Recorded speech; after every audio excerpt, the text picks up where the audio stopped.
Now it's my pleasure to introduce your presenter today, Mike Wilkinson.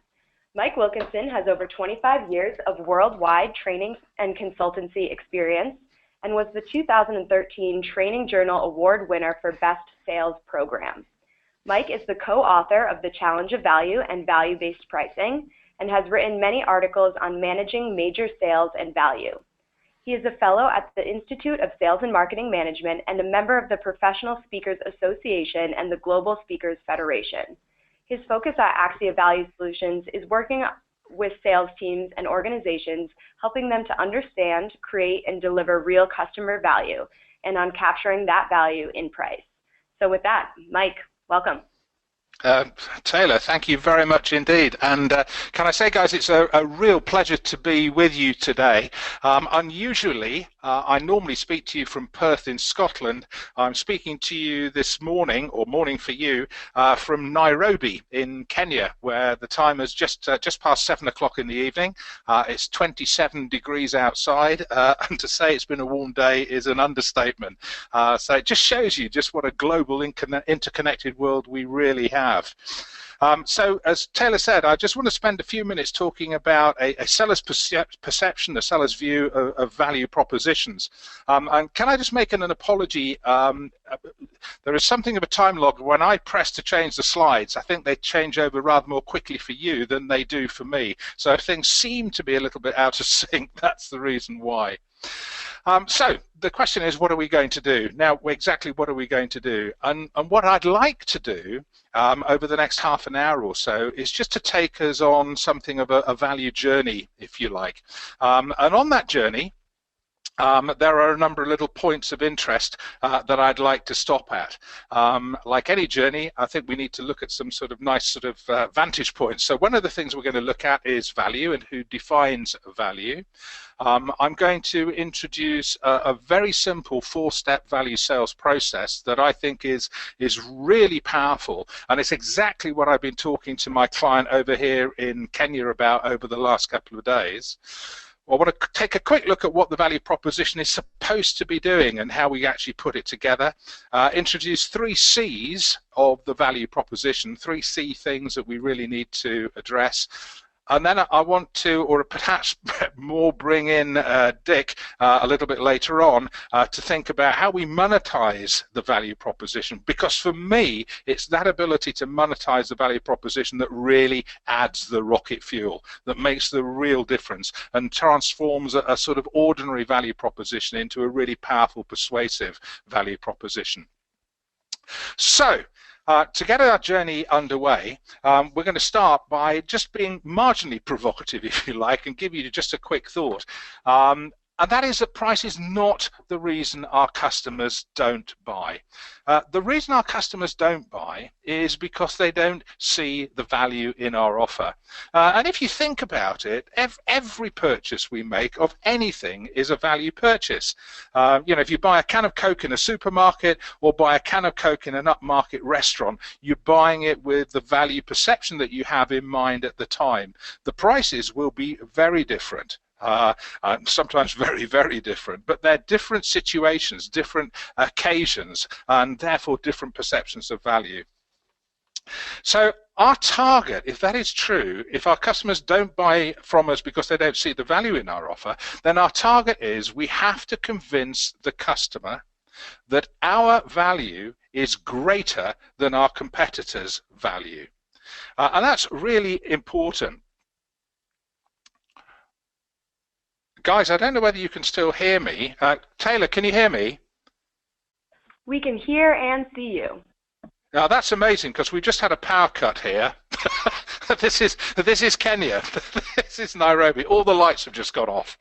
They've come back on again. So sorry about that quick interruption. I hope, just let me know, Taylor, if things go wrong one way or another. So just pick up on what I was saying. If we don't understand or we cannot articulate our value, or our customers won't or don't understand it, then we're down to price. But the only reason for a customer to buy would be that our price is less than the competitor's price. But to be able to convince the customer that our value is greater than our competitors, then we really have to understand the things that our competitors, that our customers actually do value. And I love this quote from Seth Godin, which is perhaps the reason prices all your customers care about is because you haven't given them anything else to care about. And certainly with many of the sales guys that I speak with, that is just so true. So the question then becomes one of understanding value and understanding what customers mean by value. And I think this is really so important.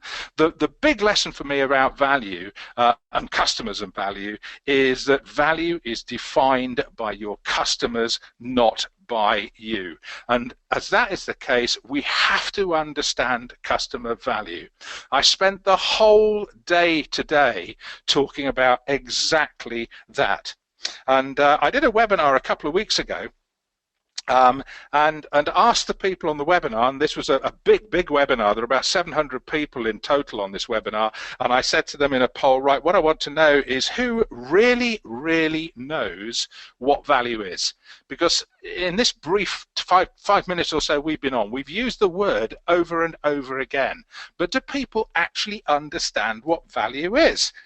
So I asked them the question, we had a poll, and these were the results that we got from the poll. Now, I completely accept that this is hardly a scientific test, but this result of the poll was that 26% of people actually knew what value was, or at least 26% of people said they knew.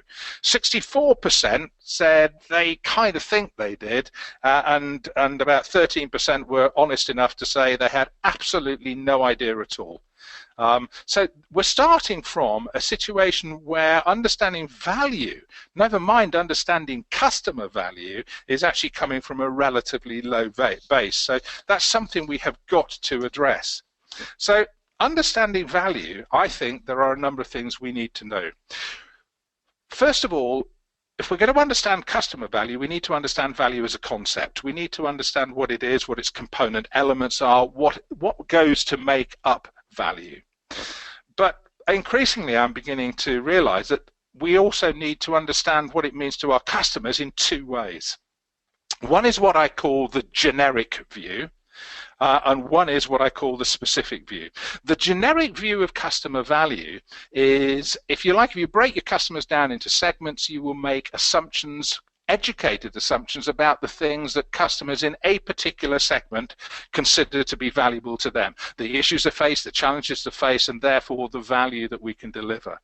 The specific view is about the unique view that individual customers within that business segment face. I'll come on to it in just a tiny bit more detail in a moment. I think the other thing that we need to understand is, how does our customer make money or incur costs? When I touch on the value triad in a moment, I'll come back to that again as well. But let me just touch on this concept of generic and specific value. For me, generic value is the value that you can anticipate as being common to all businesses in a given business segment. And this is useful to do because it helps us when we're planning our calls, if we're sales guys. It helps us to think about the things that are likely to be important from our customer's perspective. Now, clearly, once we've made that assumption, we have got to test our assumptions in conversation with the customer. We can't just assume that our assumptions are accurate. So we need to test those out. But there is that, I think, that concept of a generic value is quite useful. But then we get to this area of specific value. And actually, if you think about responsibilities, generic value is increasingly the sort of responsibility of the marketing team, understanding the needs and the drivers of a particular business segment, whereas the specific value starts to fall within the remit of the sales team, because this is about understanding the value that is unique to individual companies within that given business segment. So it's the conversations that we as salespeople have with customers that start to really drive that. So this is where we have to explore the customer's key value drivers through powerful and effective questioning and listening. And I will definitely be coming back and having a comment or two to make on that.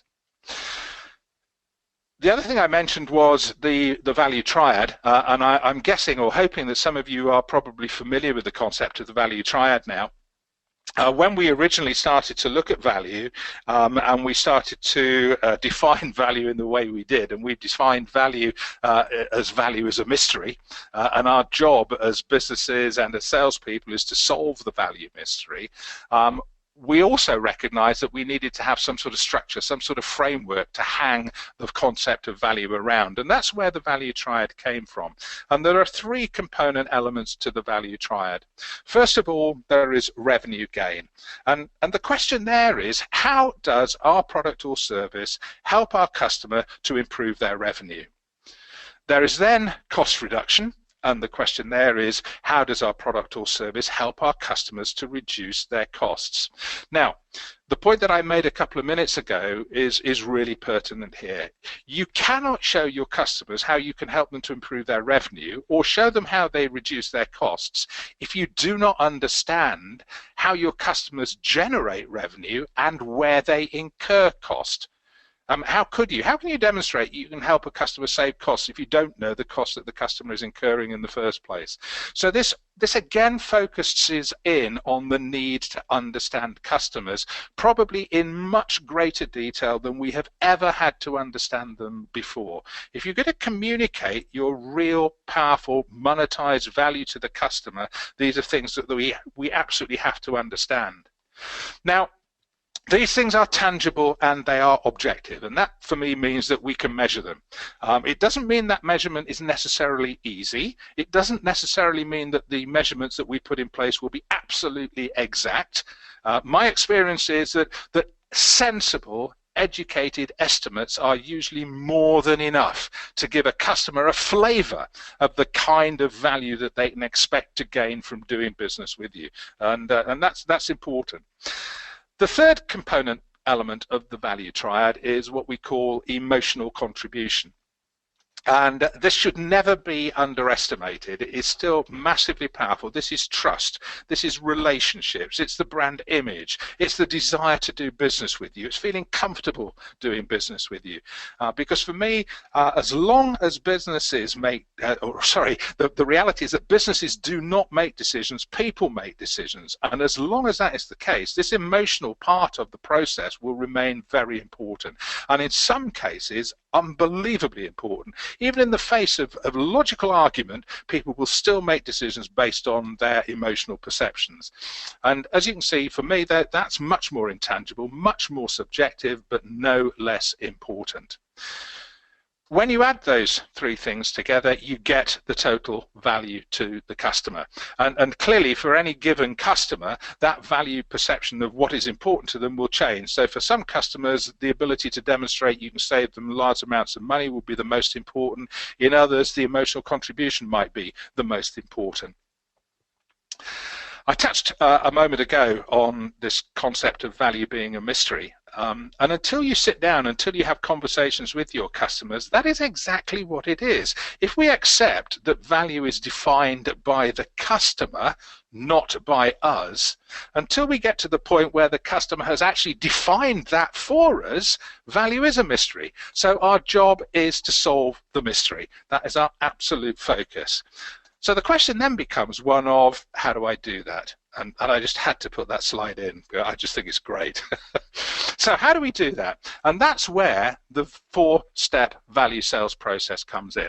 Now, just a very quick comment on this. What I try to do is, for me, I try my best to simplify things. I think that's too easy to complicate things. For me, there are 4 things we need to do to sell our value really effectively and really powerfully. For those of you who've got a CRM system in place, I've actually put some ideas of what CRM components are underneath each of these steps, and you'll be able to fit the steps into your own CRM process without any difficulty, I promise you. The first bit, the first challenge, is to qualify the opportunity. This is about making absolutely sure you've got quality in your pipeline, not just quantity. Because if you're like most of the clients that I work with, most of them do not have bottomless pits of resources. They have to be selective. Despite that, many of them are not, and they still spend far too much time, money and effort pursuing opportunities that effectively are going nowhere or are just not the kind of business that you want. The question is, how can we help, and is it worth it? Is it actually worth it to us? Can we win, and is it worth it? In CRM terms, often looked at as potential opportunities and opportunity validation. The next stage for me is absolutely the critical stage. It is the value discovery stage. This is the point at which you understand and solve the value mystery. So who do you need to talk with, and what do we need to understand? It's about identifying, contacting the key people, and going through the discovery process. And the discovery process is about all the desk research you're going to do to understand the customer in the first place. It's about looking at their profiles on LinkedIn. It's about Googling everything you can think of to really begin to understand the customer. But more than anything else, it's about sitting down with the customer and asking fantastic questions. Great salespeople ask great questions, period. There's no shortcut. I've spent the whole of today focusing on this with the client that I'm with today, and it is just so incredibly important. If you don't understand the things that the customer values, you are going to find it very, very difficult to actually come up with a solution that addresses their value needs and price it accordingly. And then when you start to be pushed backwards on price, if you don't understand the customer's value drivers, then it's going to be very hard to defend the pricing that you're trying to put in place. So for me, value discovery is critical. To pick up on the words of Tony Alessandra, prescription before diagnosis is malpractice. This is how you avoid the malpractice suites. You understand customer value right up front. Invest your time here.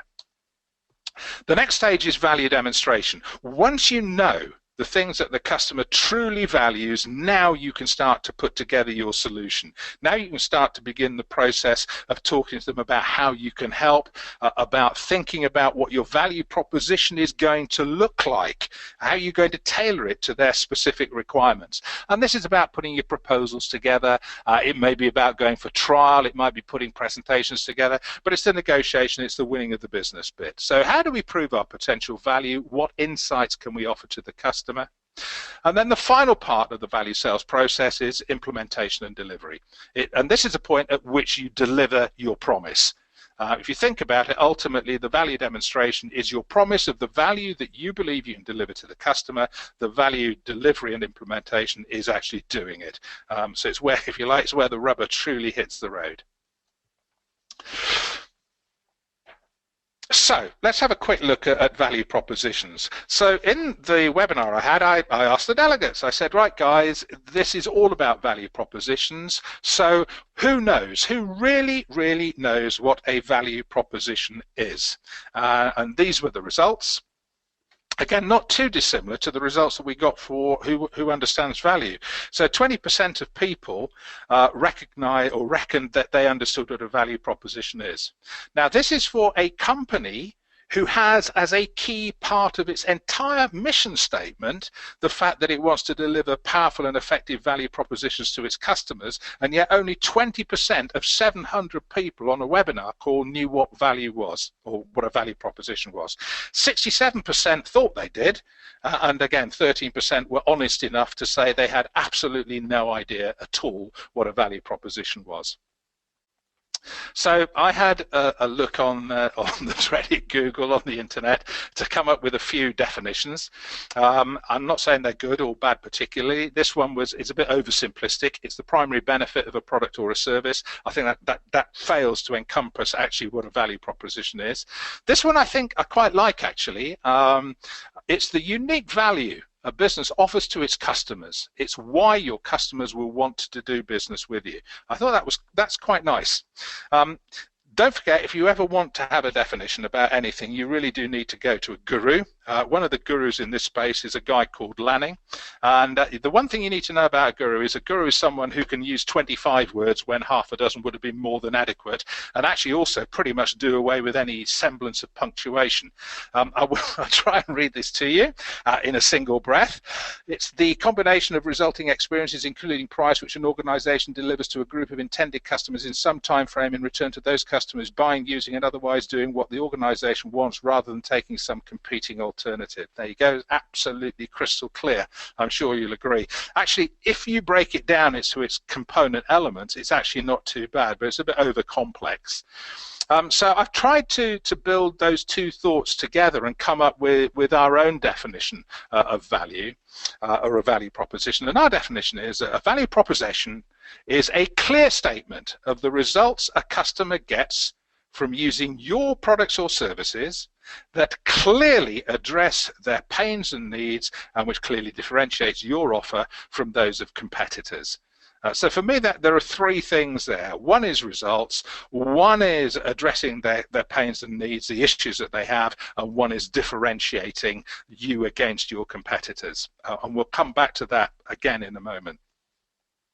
So let's think value proposition for a moment. Let's put the value proposition alongside the four-step value sales process.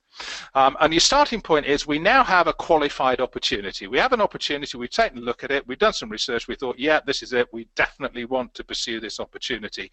And I think for many of us, that's where we need to have what I call an initial value proposition. And that sits here, right at the beginning of the sales process. It's broadly based. It's based on a segment focus. So the work that your marketing team has done in developing a generic value proposition is really important here. It's based on your initial research. It's based on your account profile. It's based on a tool that we use called the Key Issues Worksheet, which is hugely powerful in changing the way in which you go about selling. And it answers the question for the customer, why should we talk to you? Because right at the beginning of the process, the most you can hope for is the customer is prepared to have a conversation with you and talk about possibilities, talk about the things that are important to them. It's at this point that we now put things into the value sales process proper, and the starting point is value discovery. Now that they've agreed to talk to us, what we really want to find out is what are the value drivers that this customer is looking at? What are the issues they face? What are the challenges they face? The objectives they're trying to pursue? What will be the impact on their business if they failed to achieve the things they're setting out to do? What are the things they attach real value to? So it's all about understanding your customer in infinite detail so that you can then move on to develop, create, and demonstrate the value that you can give to the customer. And once you have done that, once you've addressed those two things, then you move on to the final value proposition, which is focused on the demonstration of how we deliver real customer value and answers for the customer the question, why should they choose you? So the initial value proposition is why should you talk to me? The second is why should you choose me? So the generic, very much marketing driven, as I said, the specific, much more in the sales area. And then the final step, as we've said before, is to move then into value delivery. I think probably some of you will have heard me mention the value hierarchy before. For me, in many organizations, you start with a corporate level value proposition, which is, if you like, the promise that your organization makes to the outside world in totality. It's non-specific. If it can differentiate, that's fantastic, but that's the top line one. What then tends to happen, or what should happen, is that corporate level value proposition is then tailored into a segment level VP. So given that you've probably segmented your businesses into different particular areas, you will have a slightly different value proposition for each of the segments that you deal with. This is very much the generic area. This is the specific area, the customer level value proposition.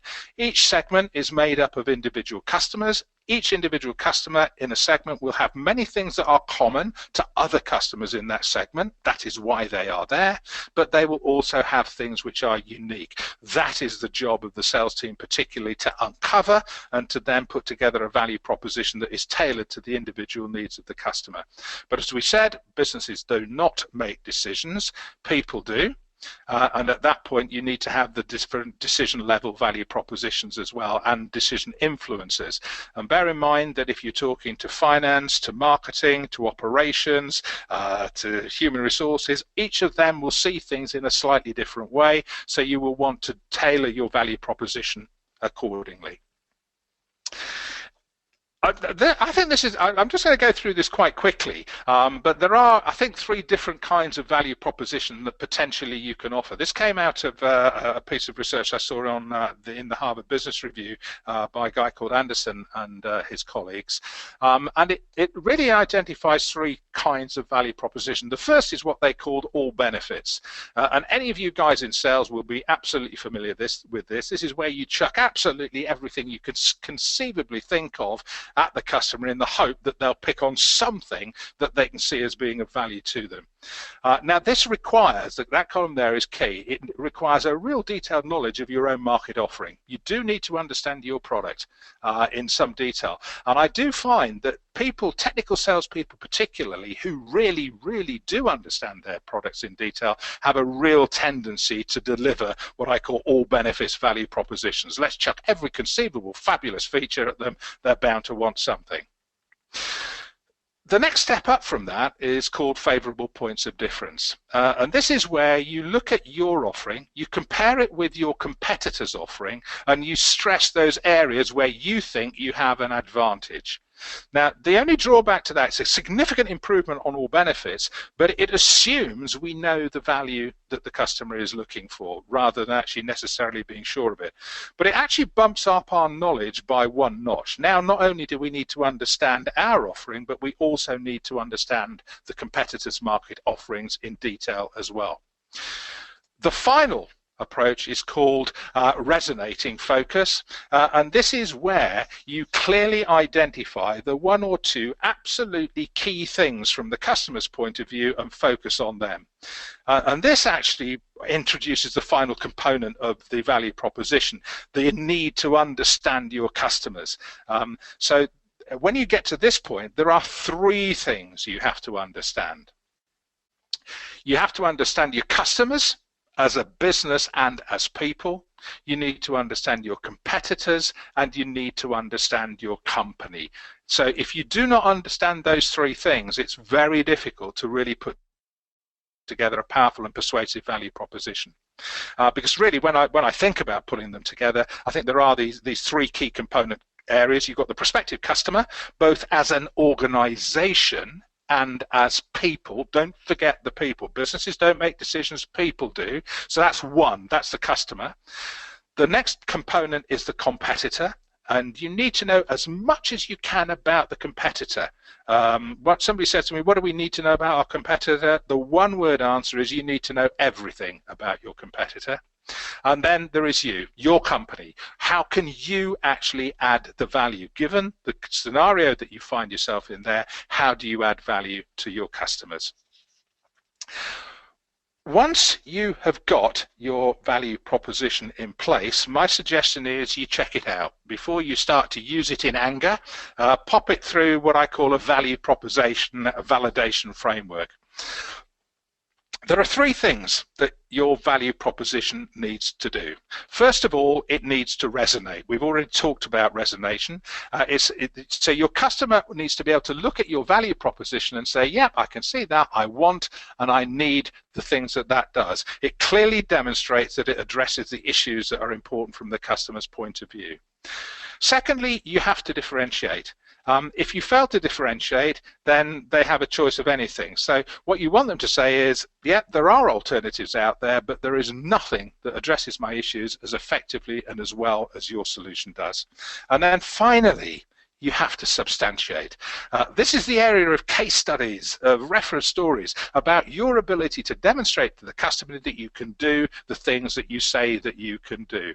And you add those 3 things together. And if you deliver those 3, then you have every right to look for premium pricing, to look for successful lead generation, and to look for long-term loyalty. But, and it is a big but, if you take any one of those things away, your value proposition becomes flawed. For example, if you fail to resonate with the customer, if you fail to demonstrate that you are going to address the issues that are truly important to them, then there is a real risk the buyer will say, well, I don't need this. It's not important right now. There are other things I need to be dealing with. I don't need your solution. If you fail to demonstrate your differentiation, the risk is your customer will see you as being easy to substitute, in which case they'll start to focus back onto price, because I don't need you, I can buy it from any one of half a dozen people, so what's your best price? Or I can do without you. And then finally, you can't substantiate what you do, or you fail to substantiate that you can do the things that you're going to do, and they'll say, look, I'm a bit skeptical, it's a bit risky, I'm not prepared to take that risk right now, so come back in a year's time, or whatever it might be. So you need to do those three things. You need to resonate, differentiate, and substantiate. I just very, very quickly, I just want to make the point that selling on value, delivering value to customers is a team game. This is not about the sales team going out and making value promises to customers. Whatever promises we make as salespeople, the promise is kept by other people in the organization. So it is a team game. And one of our clients really just summed it up for me brilliantly one day when they said, we are at our best when we are all aligned around customer value. When all of us in the organization understand what our customers are looking for, and more importantly, when each of us understand our roles in delivering that value to our customers, then we're really firing on all cylinders. So finally, I'll bring us back to my original point. Price is not the reason customers don't buy. They don't buy because they don't see the value in our offer. And as a sort of final thought that I would leave you with, and I think this really does apply, if you're going to deliver amazing value, you need to start thinking like a customer. Okay, thank you very much indeed. And at this point, I'm going to hand you back to Taylor. Great, thanks, Mike. And here's some contact information for Mike if you have any follow-up. And we've had a few questions come in during the webinar, and there's still time to enter your question into the panel on your screen. While you're entering, a reminder to complete the 10-second survey while exiting today's webinar to receive a copy of Delivering Value Pricing through B2B Sales Teams, and be entered into a raffle giving away one free copy of the Challenge of Value. Now, to give you a couple more minutes to enter your questions, it's my pleasure to introduce LeveragePoint's President and CMO, Dick Orlando, for a few words on LeveragePoint. Dick? Thank you, Taylor, and thank you so much, Mike.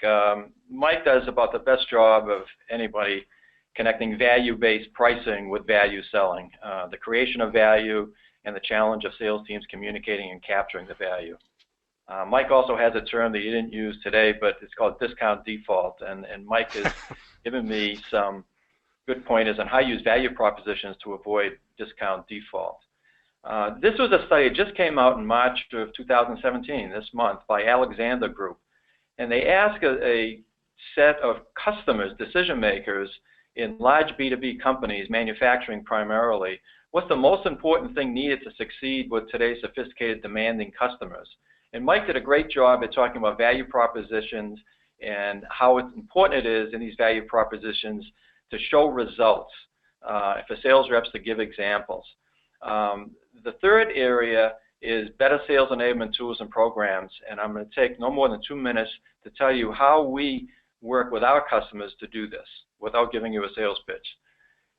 We're in a very highly competitive industry in today's digital world, and this is some research that came out from CEB and Forrester that said, number one, you have to understand in this B2B world, our buyers are more empowered because companies are doing a great job of putting a lot of information on their websites and out there. So the typical B2B buyer is almost 60% through the sales cycle. They have all the information they need on you before engaging your sales teams. But as a result of that, the expectations are high with sales teams, especially when a sales rep goes in on a first big sales call. And 78% of the buyers don't want the reps to repeat what they already know they've seen on your website. They want the customer meetings where reps share relevant examples and case studies with them so they can get to the bottom line results relatively quick that they deliver to their customers.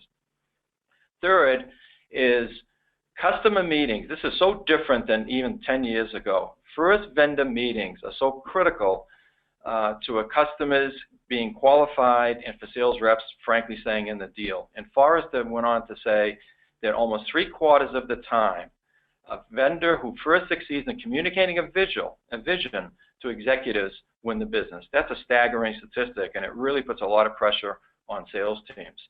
So a typical rep sits there prior to a call and gets a whole lot of information from companies. And there's a lot of companies out there now that are aggregating this data, but it's still up to the rep to put a presentation together.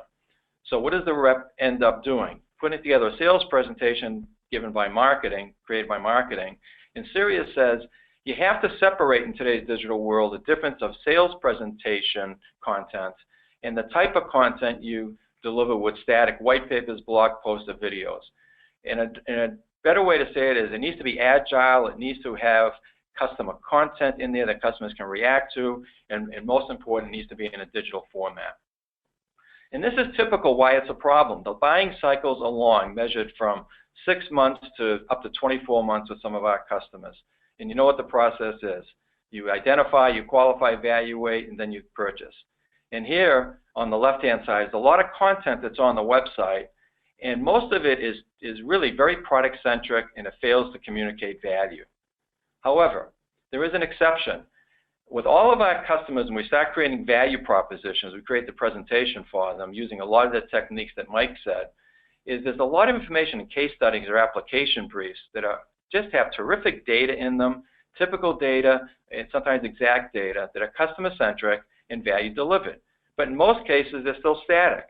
They're PDFs that sales reps get excited about, and the customer says, I like that case study, send it to me. But they aren't flexible enough to adapt to for customer specifics. And frankly, when they go into an inbox, only 10–20% of them ever get read. So Mike was talking about value propositions, and we refer to it as storytelling. Give the reps something to say. If you answer one question, we tell our clients, answer this question: what do you do for your customers? And specifically, that entails your rep getting out of the value proposition, out of the product monologue, and taking value propositions that turn into customer-centric conversations, talking about a lot of the elements that Mike mentioned. Specifically, this is an example of a digital value proposition that delivers sales results, certainly to our clients. In digital, all it means is it's taking all of this really good information that marketing has already created, it's already on your website, putting it into a digital tool that looks like and feels like a value proposition. And it has typical data in it right at the beginning of the sales cycle. And reps love this because it's data coming from their customers, their website, and it builds tremendous confidence. And there's nothing more exciting when a sales rep goes into a sales meeting with confidence. And our customers report with this approach of using a value proposition like this, showing case study information, application brief information with typical client data, it really builds confidence not only with the sales reps, but with the customers, that they're dealing with the customers differentiating their solution versus the competition. And as a result, our customers are reporting early qualification, early deals where the customer resonates with the vision, results in 5 to 15% higher close rates at, more important, 5 to 25% higher prices. Thank you. Great, thanks, Dick. And before I hand it back over to you for Q&A, I always like to answer the most popular question myself. Yes, this webinar is recorded, and the slides and recording will be emailed to you within 2 business days. And it looks like we've got a couple questions for Dick and Mike to go over, so I'll hand it back to Dick. Thank you. Well, we have 6 minutes here, and we promised to end this at 11:45 for everybody. First question, Mike, what's the key element to consider when value pricing that can most help sales reps when presenting to customers?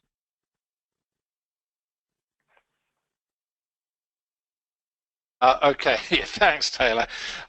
What's the most important question? Well, in its own way, that is a really interesting question.